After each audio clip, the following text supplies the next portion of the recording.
కృష్ణ మా గ్రామం కూడా పోతుంది. కృష్ణ మా గ్రామం కూడా పోతుంది. ఎన్ని వేల ఎకరాల్లో విత్తనాలు నాటుకుని రైతులు ఇప్పుడు మోసపడుతున్నారని తెలుసు.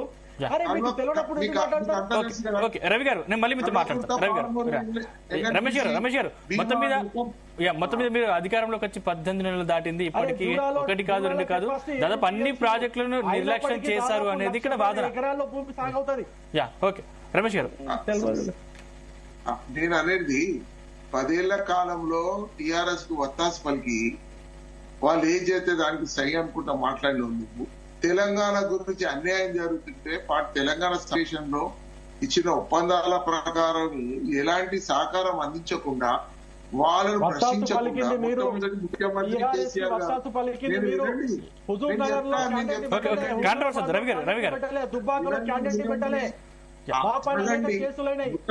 ముఖ్యమంత్రి కేసీఆర్ ఆగండి. తెలంగాణ ప్రత్యేక రాష్ట్ర మొట్టమొదటి ముఖ్యమంత్రి కేసీఆర్. ఆయన 10 ఏళ్ల కాలం పాలించింది. నేను అడుగుతున్నా, ఇదే కల్వకుర్తి, పాలమూరు, ఎన్ఎల్బిసి, భీమా, నెట్టంపాడు కంప్లీట్ చేస్తే 299 టీఎంసీలు పారే పరిస్థితి ఉంది. నేను వినండి, మీరు ముఖ్యంగా గమనించాల్సింది ఏంటంటే కాంగ్రెస్ ప్రభుత్వంలో రాజశేఖర రెడ్డి గారి ప్రభుత్వంలో ఉన్నప్పుడు తెలంగాణలో ఉన్న అన్ని ప్రాజెక్టులు ప్రారంభోత్సవం. ఈ ప్రాజెక్టులకు 10,000 కోట్ల ఖర్చు పెడితే ఈ ప్రాజెక్టులన్నీ అయిపోయే విషయంలో ఆపేసి కాళేశ్వరం ప్రాజెక్టు కడుతుంది. కాళేశ్వరం ప్రాజెక్టు కట్టి ఇవన్నిటి కూడా సమస్య కొట్టేసి ఈరోజు ఆంధ్ర ప్రాంతానికి గోదావరి బేసిన్ గాని, కృష్ణా బేసిన్ నీళ్లు గాని ఒప్పందాలు చేసింది, సంతకాలు పెట్టిండ్రు హరీష్ రావు గారు. మీరు ఏం మాట్లాడారు? చొరవ చేయలేదు ఎన్నడు. ఈ కృష్ణ పరివార ప్రాంతాల్లో ఇవన్నీ కమిటీలో ఉన్నాయి. మనకు 1480 టీఎంసీ మీరే చెప్పింది. ఇప్పుడు ఇంతకుముందు గోదావరి బేసిన్ లో పరివారక ప్రాంతంలో మనకు ఈ రోజు ఎన్నో ప్రాజెక్టులు మధ్యలో నిలబడకుండా మీ కేసీఆర్ గారు 3,000 టీఎంసీ వాటర్ సముద్రంలో కలిసిపోతుందని చెప్పారు. దాన్ని మీరు వ్యతిరేకించినా? ఎక్కడన్నా తెలంగాణ ఉన్న ప్రాజెక్టులు కట్టి అన్ని నిర్మించిన తర్వాత మీరు దాన్ని లెక్కలో తీసుకుంటారు. సముద్రంలో కలిసే నీళ్లు కలిసే నీళ్ళని మాట్లాడుతారు. అది కాకుండా మీరు నిర్లక్ష్యం కేసీఆర్ గారు ఇంత ఉన్నప్పుడు దాదాపు 3,10,000 ఎకరాలకు సాగునీరు అందించారనేది బీఆర్ఎస్ వాళ్ళ ఆరోపణ. అయితే ఇప్పుడు రమేష్ అన్న పాపం చాలా రమేష్ అన్న రమేష్ అన్న ఒక్క నిమిషమే. ఇప్పుడు నేనేమంటున్నా, డిబేట్ చేస్తున్నప్పుడు రవికుమార్ ఒక్క నిమిషం. రమేష్ అన్న, రవికుమార్ అన్నది సొంత మహబూబ్ నగర్ జిల్లా, కృష్ణానది పుట్టిన జిల్లాలో ఇటుపక్కకి కాంగ్రెస్ పార్టీ చేసిందేమీ లేదు అంటున్నాడు. నేను ఒక విషయమే చెప్తాను, 1 నిమిషం నీకు సబ్మిషన్ చేస్తా. This is only my submission. ఏదంటే తెలంగాణ రాష్ట్రంలో ఏముండే అంటే ఉమ్మడి ఆంధ్రప్రదేశ్ రాష్ట్రంలో తెలంగాణ ప్రాంతం, ఈ ప్రాంతంలో ఉన్న పాలకులకు గాని, ముఖ్యంగా కాంగ్రెస్ పార్టీ నాయకులకు గాని ఉండి ఒక్క నిమిషమే నేనేమేమి కట్టిన మొత్తం చెప్తా. గోదావరి నది మీద చెప్పంటావా, కృష్ణా నది మీద చెప్పంటావా? గోదావరి నది మీద చెప్పంటావా, కృష్ణా నది మీద చెప్పంటావా? దాని గురించి మళ్ళీ వెంకటరమణ గారు ఉన్నారు, సీనియర్ మోస్ట్ ఇంజనీర్ గా పనిచేసిండ్రు. ఆయనకు ఒక అవగాహన ఉంది, దాని మీద పూర్తిగా మాట్లాడతాడు. నేనేమైనా తప్పు మాట్లాడితే ఆయన సబ్మిషన్ చేస్తాడు, కరెక్షన్ చేస్తాడు, నాకు అడ్వైజ్ చేస్తాడు. 1 నిమిషం. 100 టీఎంసీ కట్టాల్సిన వినన్నా, ఓ అన్న వినే పెద్దన్నా, వినే సబ్జెక్ట్ పెద్దన్నా. 1956 లో తెలంగాణ ప్రాంతంలో ఏపీ విలీనం తర్వాత జరిగిన ప్రాజెక్టుల మోసం వినండి ఒకసారి ఏం జరిగిందో. 100 టీఎంసీల బీమా కట్టాల్సింది. ఎన్ని టీఎంసీలకు బీమా కట్టిన అప్పర్ కృష్ణ వినండి సార్, మీరు ఇట్లా మధ్యలో డిస్టర్బ్ చేస్తే బాగుండదు చెప్తున్నాం మేము. ఇప్పుడు 100 టీఎంసీల బీమా చెప్పాల్సిన అవసరం ఉంది. అప్పర్ కృష్ణ అలమట్టి వరకే పరిమితమైంది. ఎందుకు తెలంగాణకు రాలేదు? అప్పర్ కృష్ణ రాజోలి బండ 15 టీఎంసీలు కట్టాల్సి ఉండే, 5 టీఎంసీలకే కట్టిర్రు. తెలుసా మీకు ఈ విషయం? తుంగభద్ర ఎర్మకాలువ మహబూబ్ నగర్ లో రాయచూరులోనే ఆపేసిండ్రు, రాయచూరుకే పరిమితం చేశారు. ఉమ్మడి రాష్ట్రంలో కట్టిన ప్రాజెక్టుల వల్ల నల్గొండ జిల్లాలో పెళ్లిప్లాక జలాశయం విషయంలో గానీ, మూసీ నది పైన కట్టినటువంటి ప్రాజెక్టుల విషయంలో గానీ, దీని ఏ విషయంలో అయినా మాట్లాడడానికి బీఆర్ఎస్ పార్టీగా మేము సిద్ధంగా ఉన్నాము. తెలంగాణ ప్రాంతంలో ఉన్న నదుల పైన, ప్రాజెక్టుల పైన జరిగిన అన్యాయాల పైన, నీటి హక్కులు ఏం కోల్పోయినామో ప్రతి అంశం పైన టీఎంసీలే కాదు క్యూసెక్ల విషయంలో కూడా మాట్లాడతాం. ఎన్ని క్యూసెక్ల నీళ్లు ప్రవహిస్తున్నాయి, ఎన్ని క్యూసెక్ల నీళ్లు ప్రవహిస్తాయి, ఎన్ని టీఎంసీలు అవుతుంది, ఏం జరుగుతుంది అనేటువంటి ప్రతిదీ మాట్లాడదాం. మీ నాయకులు తీసుకొని మీరు ప్రిపేర్ అయ్యారండి. ఎందుకంటే ఎట్లా పడితే అట్లా వేగ్గా హరీష్ రావు గారు ఇట్లా తప్పు కాదు. గోదావరి నది పైన కేసీఆర్ గారు ముఖ్యమంత్రి ప్రాజెక్టు గుర్తుపెట్టుకో. ఆదిలాబాద్ జిల్లా జలమానికమైనటువంటి ఆదిలాబాద్ లో కెనాకా కోరాటా ప్రాజెక్టు కట్టిండు. ఇవాళ అదే గోదావరి నది పైన కాళేశ్వరం ప్రాజెక్టు కట్టిండు. అదే గోదావరి నది పైన నిరంతరం మీరు చేసినటువంటి నిర్లక్ష్యాలు స్టేజ్ 1 గానీ SRSP స్టేజ్ 2 గానీ కేసీఆర్ గారు. దత్తాత్రేయ గారు మళ్ళీ మాట్లాడతారు మీతో. రైట్ రమేష్ గారు, నేను అనేది మేము నిర్లక్ష్యం చేసినాము, అది ఏం చేసినాం, సపరేట్ తెలంగాణ అయింది. సపరేట్ తెలంగాణ ఆగండి, మనం మాట్లాడిస్తున్నాను. చెప్పండి. 10 ఏళ్ల కాలం మీ ముఖ్యమంత్రిగా ఉన్నాడు. 10 ఏళ్ల కాలంలో ఇవన్నీ రెక్టిఫై చేసుకునేది లేదా? బీజేపీ మద్దతు లేకుండా మీరు అన్ని తప్పు చేశారు ఎందుకు అంటున్నారు? ఎవరు చేసిన తప్పులు? మేము 1.5 year కదా వచ్చింది. మీరు 10 ఏళ్ల కాలం మీరు పాటించారు కదా. రమణ గారు, వాస్తవాలు ఏంటంటే రమేష్ గారు కొంచెం అందరూ కొద్దిసేపు వాస్తవాలు ఏంటంటే నేను డిపార్ట్మెంట్ లో పనిచేశాను కాబట్టి ఆ పరిస్థితులు చెప్తాను. తెలుగుదేశం గవర్నమెంట్ లో సాగు అనేది వేస్ట్ అని చెప్పి చంద్రబాబు నాయుడు గారు ఏ ప్రాజెక్టు కూడా డబ్బులు ఇవ్వలేదు. నేను అడా ప్రాజెక్ట్ సర్వే చేశాం అప్పుడు 2003లో. అప్పుడు అడా ప్రాజెక్ట్ ఇనాగ్రేషన్ చేయించుకున్న బలిమీటికి. అప్పుడు అడా ప్రాజెక్ట్ కొమరంభీం, ఇప్పుడు ఏదైతే కొమరంభీం ప్రాజెక్ట్ ఉందో అప్పుడు మేము ఆ సర్వే చేస్తున్నాము. దాని inauguration foundation stone Chandrababu Naidu గారు వేశారు. అతి కష్టం మీద వేశారు. 2004లో జలయజ్ఞం అని చెప్పేసి కాంగ్రెస్ గవర్నమెంట్ అప్పుడు వైఎస్ రాజశేఖర రెడ్డి అంటే ఇప్పుడు కాంగ్రెసా ఏంటో వైఎస్ఆర్ కాంగ్రెసా మొత్తం మీద వైఎస్ఆర్ పుణ్యంగా ఆ జలయజ్ఞం అనేది స్టార్ట్ చేశారు. అది అప్పుడు ఊలబెట్టారు.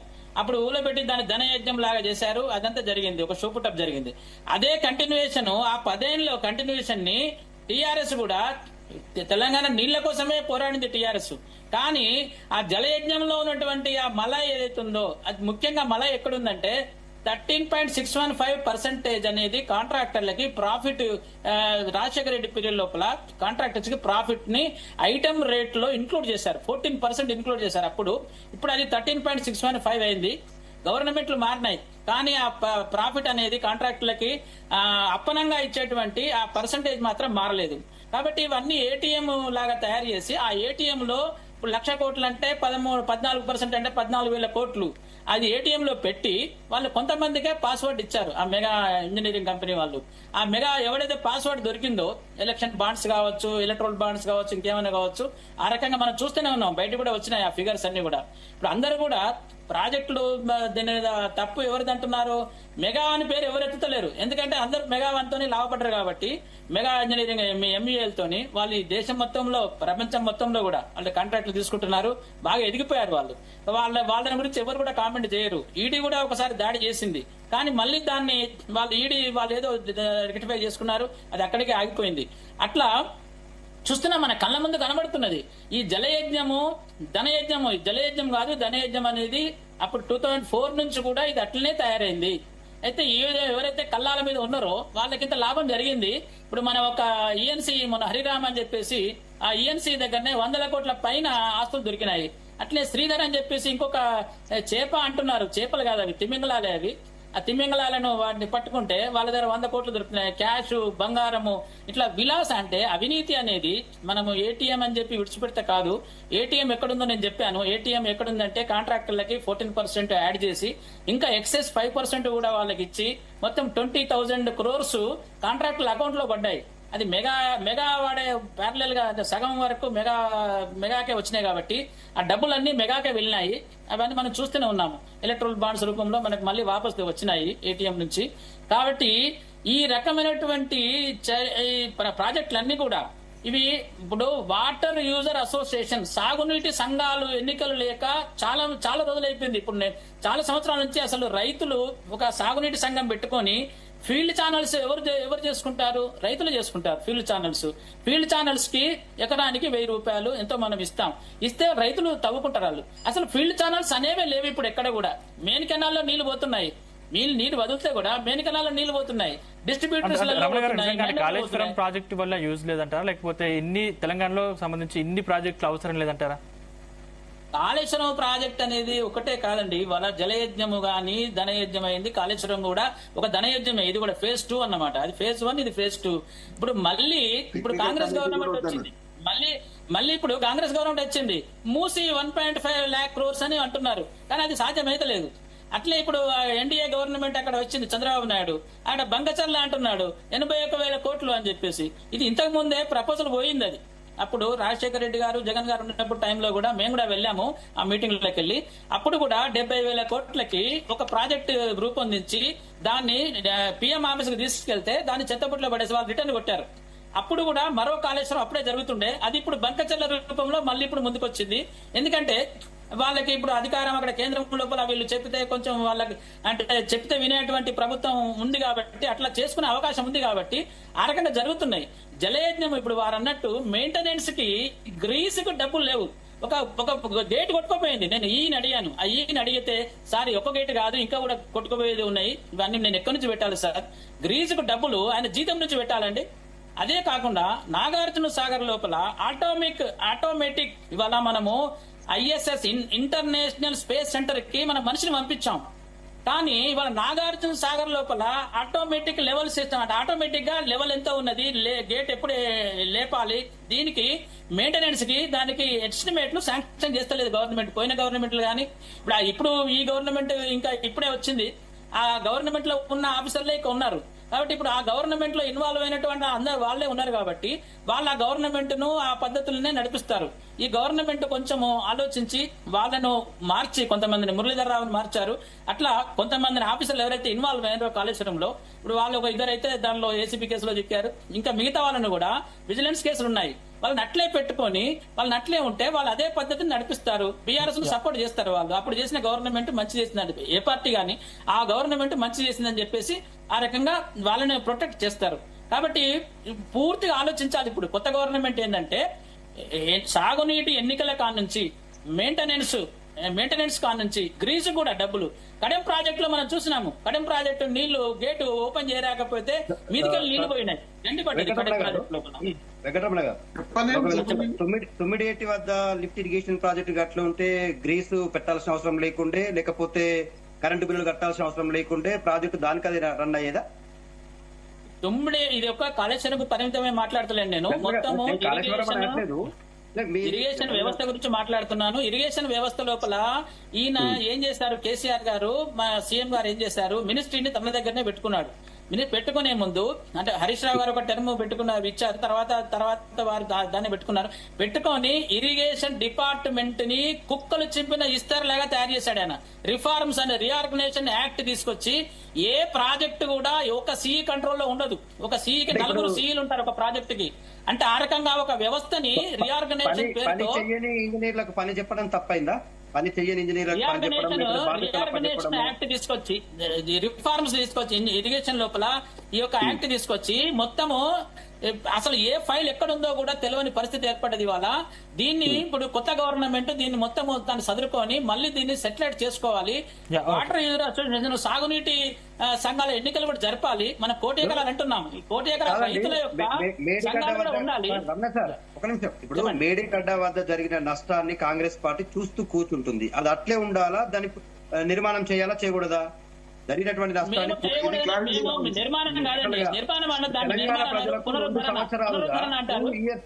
2 years గా జరుగుతున్న నష్టం చూస్తూ కూర్చోవడం వల్ల దాని యొక్క పరిణామం ఎక్కువగా పెరిగి కాళేశ్వరం ప్రాజెక్టు పైన ఒక కమిషన్ అనేటువంటిది వేసిండ్రు. అది అవినీతి మీద జరిగినటువంటి కమిషన్ కాదు. కాళేశ్వరం ప్రాజెక్టు పైన విచారణ జరుగుతున్నటువంటి పీసీ ఘోష్ కమిషన్ ప్రాజెక్టు యొక్క నిర్మాణము నాణ్యతా వ్యవహారాల పైన జరుగుతున్నటువంటి ఇన్వెస్టిగేషన్ తప్ప దాంట్లో జరిగినటువంటి ఆర్థిక లావాదేవీలకు సంబంధించిన లేకపోతే కరెంటు బిల్లుల గురించో కాదు. ఈ విషయాన్ని గుర్తుపెట్టుకుని ఇవాళ కాంగ్రెస్ పార్టీ పైన పెద్ద బాధ్యత ఏముందంటే ఖచ్చితంగా మేడిగడ్డ వద్ద జరిగినటువంటి ఆ 2 PSC యొక్క కుంగుబాటును రిపేర్ చేసిన తర్వాత అట్లీస్ట్ కాపర్ డ్యామ్ ఏర్పాటు చేసిన తర్వాత నీళ్లు వదలాల్సిన అవసరం ఉంది. ఒక ప్రాంతాన్ని ఎండబెట్టేటువంటి ప్రయత్నం చేయడం వల్ల ప్రాజెక్టుని పునరుద్ధరణ చేయకుండా, ప్రాజెక్టును రెనోవేషన్ చేయకుండా కేవలం వేచి చూసే ధోరణి దేనికోసం జరుగుతుంది అనేటువంటిది మీరు బీయింగ్ ఇంజనీర్ గా కాంగ్రెస్ పార్టీకి అడ్వైజ్ చేయాల్సిన అవసరం ఉంది. ఒకటి. రెండోది, మీరు కేసీఆర్ గారు తన శాఖను నెక్స్ట్ హరీష్ రావు గారికి ఇచ్చారని చెప్పారు. హరీష్ రావు గారు కేసీఆర్ గారు ఉండడం వల్లనే అంత బాధ్యతాయుతంగా మహారాష్ట్ర ప్రభుత్వంతో ఒప్పందం తీసుకుని, మీకు తెలుసు తుమ్మిడియేట్ వద్ద 152 మీటర్ల హైట్ లో కట్టాల్సిన ప్రాజెక్ట్ మనం 148 మీటర్లకు తగ్గించుకొని కట్టడం వల్ల ఇవాళ ఇన్ని టీఎంసీల నీటిలను మనం పొందుతున్నాం. ఒక్క నిమిషం నేను మిమ్మల్ని కొంచెం ఆపుతున్నాను. ఈ 152, 148 విషయం లోపల భీమయ్య గారని మనకు కేసీఆర్ గారు ఉన్నప్పుడు రైట్ హ్యాండ్ అన్నమాట. అప్పుడు తెలంగాణ ఉద్యమం లోపల బాగా పనిచేశారు ఇరిగేషన్ లో. విద్యాసాగర్ గారు కూడా సాగర్ మన శ్యాంప్రసాద్ రెడ్డితో ఇంకోటి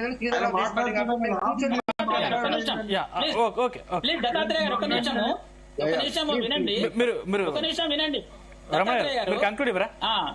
మీరు ఏమడిగారు? గోదావరి ఎన్ని కిలోమీటర్లు ఉన్నది? ఇది అవసరం లేదండి. గోదావరి కిలోమీటర్ అటు ఇటు 1465 కిలోమీటర్లు కరెక్టే మీరు చెప్పేది. గోదావరి అయినా కృష్ణ అయినా ప్రవహిస్తుంది 700 కిలోమీటర్లు. ఇవన్నీ అందరికి తెలిసిన విషయాలే. క్యూసెక్లు, టీఎంసీలు తెలిసిన వాళ్ళందరూ కూడా ఇవాళ తెలుసు. అట్లా కాదు, అదే పద్ధతి కాదు. అది మీకేం తెలుసు అని సముద్ర మట్టం లెవెల్ ఇవన్నీ కాదు. కావాల్సింది ఏంది? రైతులకు కావాల్సింది పంటకి నీళ్లు కావాలి. ఇవాళ ఏదన్నా ఒక రైతు మాకు నీళ్లు ఇస్తుంది. మహారాష్ట్ర లోపల పద్ధతి ఏముందంటే, నాకు 10 ఎకరాలు, నేను వరి పంట వేసినా నాకు ఎన్ని నీళ్లు కావాలి, ఈ మంత్ లో నీళ్లు కావాలి, నేను డబ్బులు కట్టించుకుంటారు వాళ్ళు. డబ్బులు కట్టించుకొని ఇయ్యకపోతే గవర్నమెంట్ నష్టపరిహారం ఇస్తుంది. అక్కడ మహారాష్ట్ర లోపల ఒకసారి మహారాష్ట్ర వెళ్ళి పార్టీలు కొట్టాడుకోవడం కాదండి.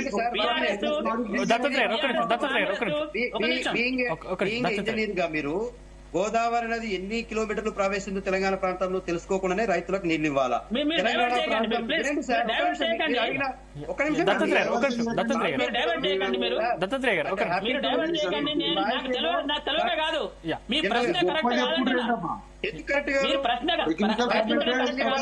రైతులకు నీళ్లు ఇవ్వాలంటే గోదావరి నది ఎన్ని కిలోమీటర్లు ప్రవేశిందో తెలియకూడదు.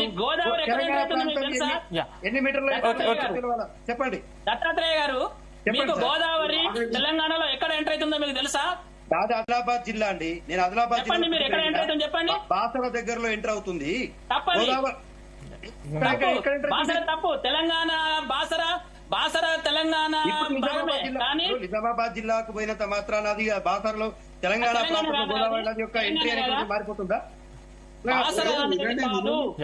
సవరించుకోండి, కరెక్ట్ చేసుకోండి. డిపార్ట్మెంట్ లో కూడా బాసరా అనే చదువుతున్నారు. అక్కడ కూడా నేను దాన్ని కరెక్ట్ చేశాను. నేను హైడ్రాలజీలో పనిచేశాను. 2011 నుంచి హైడ్రాలజీలో పనిచేశాను. బాసరా మండలంలో ఉన్నటువంటి ఒక కుగ్రామంలో ప్రవహిస్తుంది కావచ్చు, కానీ మేజర్ గా తెలంగాణ ప్రాంతంలో బీయింగ్ ఇంజనీర్ గా బీయింగ్ అన్ ఎక్స్పర్ట్ గా ఎక్కడ ప్రవహిస్తుందో చెప్పండి. చెప్పండి.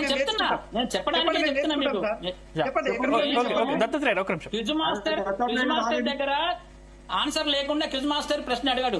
నేను ఏం చెప్తున్నా అంటే, ఈ సంగమం మంజీరా గోదావరి సంగమము, దాన్ని కందకుర్తి అంటారు. దాన్ని అది స్కందకుర్తి. దాని యాక్చువల్ పేరు స్కందకుర్తి.